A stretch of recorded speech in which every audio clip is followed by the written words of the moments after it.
एक समय की बात है। एक गांव में बहुत ही लालची आदमी रहता था जिसका नाम कालू था। वह उस गांव के लिए राजा के लिए टैक्स जमा करने का काम करता था और उसी गांव में रहता था। उसका काम राजा के लिए टैक्स जमा करना था। कालू जिस चीज़ चाहता उसे पाने के लिए लोगों से टैक्स लेने के नियमों बढ़ा देता था और टैक्स का नाम पर वो जो चाहता वे हासिल करता, जैसे कि भेड़ बकरियां, फसल आदि। धीरे धीरे कलंदारों की सब चीज़ ले रहा था और उसके लालच की आदत पूरी जगह फैल गई थी। कालू के कारण वहां रहने वाले सब लोग उससे डरते थे। उसके पड़ोसी गांव में रामू नाम के एक किसान रहता था। रामू का एक बेटा था विशाल, जो बहुत ही चालाक और बुद्धिमान था। रामू का परिवार बहुत ही गरीबी में जी रहा था, लेकिन रामू का सपना था कि उसका बेटा एक बहुत बड़ा आदमी बने। एक बार जब सब लोग बैठकर इधर उधर का बात कर रहे थे तो विशाल ने लालची कलिंदर का बारे में सुना और विशाल ने निश्चय कर लिया और बोला, किसी न किसी तरह से इस लालची कालू को राजा से सजा दिलाऊंगा। राजा को कालू का इस लालची स्वभाव के बारे में पता नहीं है, इसलिए ये मुंह मांगा टैक्स वसूल करता है और सबको सताता है। कालू एक शातिर और चालाक आदमी था, इसलिए विशाल ने बहुत सोच समझ कर एक योजना बनाई। अपना परिवार का सो के उठने से पहले ही वो अपना पिता के बगीचा में गया और वहाँ लगे एक छोटे से आम के पेड़ को खोज कर निकाला। विशाल पेड़ को लेकर जल्दी जल्दी कालू के गांव की तरफ निकल पड़ा। उसे किसी भी तरह सुबह के समय ही अपने योजना का अंजाम देना था, वो भी जब वो लोगों से टैक्स वसूल कर रहा हो। ठीक समय पर विशाल कालू के पास पहुंच गया और उस समय कालू लोगों से टैक्स वसूल कर रहा था। विशाल अपने परिचय देते हुए कहा, सरकार, मैं विशाल हूँ, अभी आया हूँ और मुझे ये पता नहीं है कि इस गांव में एक गरीब आदमी कितना टैक्स देता है, क्योंकि मैं एक बहुत गरीब आदमी हूँ और मेरे पास देने के लिए कुछ भी नहीं है। उसकी बात सुनकर लालची कालू आदमी बोला, कुछ न कुछ तो तुम्हें देना ही होगा, तेरे पास क्या है? विशाल ने अपने पेड़ की तरफ देखकर कहा, मेरे पास बस ये जादुई पेड़ है, इसके सिवा कुछ भी नहीं है। कालू ने हैरान होकर कहा, जादुई पेड़? जादुई पेड़ का नाम सुनकर कालू बड़ा खुश हुआ और उसने पूछा कि आखिर इसमें क्या जादू है। विशाल ने चालाकी से हंसते हुए कहा, अरे मालिक, ये बहुत ही कमाल के पेड़ है। जो भी इसके पत्ते को छूता है वह कोई घंटों के लिए गायब हो जाता है और किसी को दिखाई नहीं देता। वह पूरी तरह लोगों के सामने से गायब हो जाता है, वह बस सबको देख सकता है। लालची कालू को विशाल की बातों पर विश्वास नहीं हुआ। उसने कहा, क्या तुम ऐसे करके दिखा सकते हो? विशाल ने कहा, हाँ, क्यों नहीं, जरूर। विशाल का बात सुनकर लालची कालू ने उसे ऊपर से नीचे तक देखा और बोला, अगर तुम यहाँ रहना चाहते हो तो तुम्हें अपने ये जादुई पेड़ देना होगा। मैं तुझे इस गांव में बिना कुछ दिए नहीं रहने दूंगा। और इसके पहले कि विशाल कुछ कहता, लालची कालू ने उसका हाथों से उसका आम का पेड़ छीन लिया और दौड़ते हुए अपने घर चला गया। घर जाकर उसने पेड़ की एक पत्ती तोड़ी और उसे अपने माथे पर रख लिया।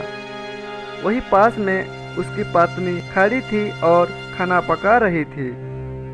उसने अपनी पत्नी से पूछा, सुन, क्या तुम मुझे देख सकती हो?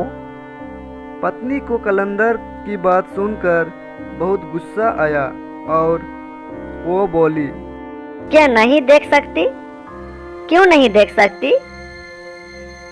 क्या मैं तुम्हें अंधी नजर आती हूँ?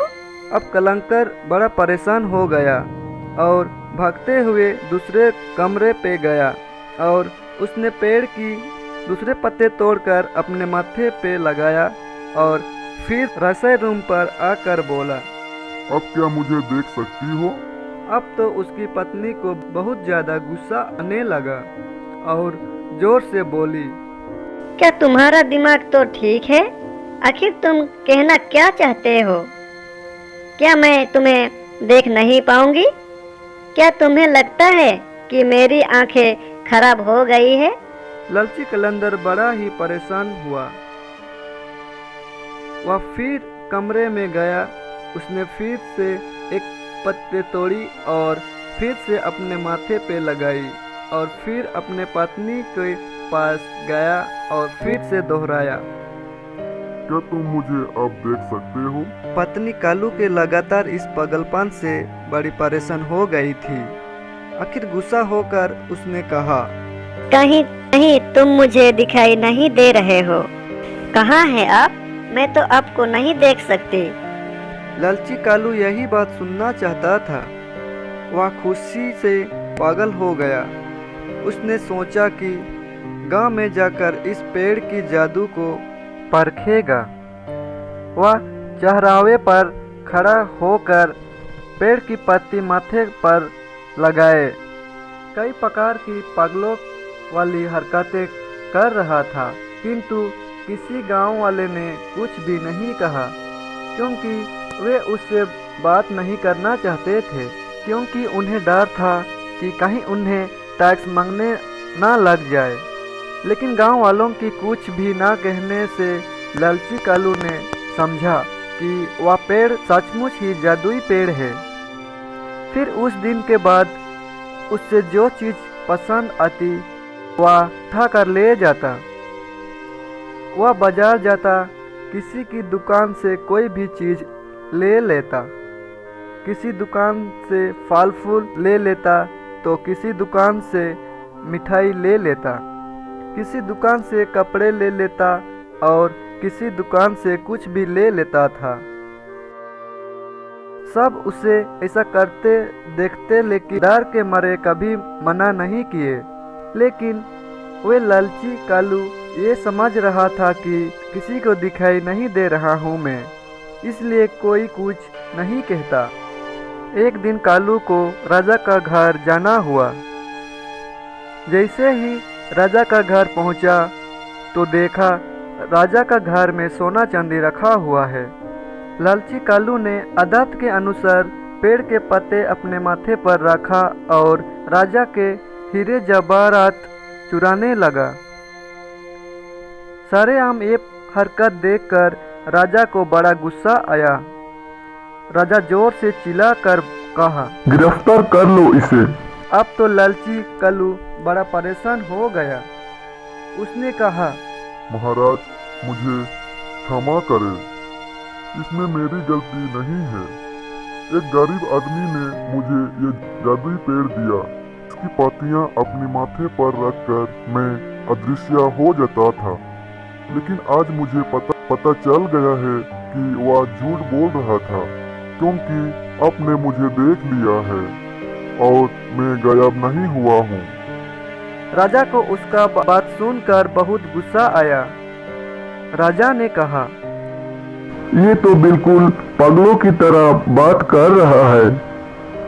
क्या कोई पेड़ ऐसा भी होता है जिसकी पत्ती माथे पर रखने से कोई गायब हो जाता है? ऐसे पागल आदमी को हम टैक्स वसूली के काम पर नहीं लगा सकते। राजा ने तुरंत ही कालू से उसकी नौकरी छीन ली और उसके बाद लालची कालू सारी जिंदगी उसी गांव में लोगों के सामने अपने मुंह छुपाकर जी रहा था।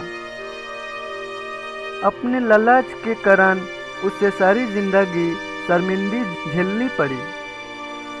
गांव वालों को जब पता चला कि विशाल ने इसे चालाकी से कालू को उसके अंजाम की सजा दी तो सभी ने उसकी बड़ी तारीफ की और राजा तक ये बात पहुंच गई तो राजा ने विशाल को बुद्धिमान देखकर टैक्स वसूली की नौकरी दे दी और विशाल न्यायपूर्वक गांव में टैक्स बिताने लगा। लालच के कारण कालू को अपनी जिंदगी लोगों का ताने सुनकर शर्मिंदगी के साथ बिताने पड़ी। दोस्तों, हमें उम्मीद है आपको ये कहानी पसंद आई होगी। अगर कहानी पसंद आई है तो वीडियो को लाइक, कमेंट, शेयर और चैनल को सब्सक्राइब जरूर करें।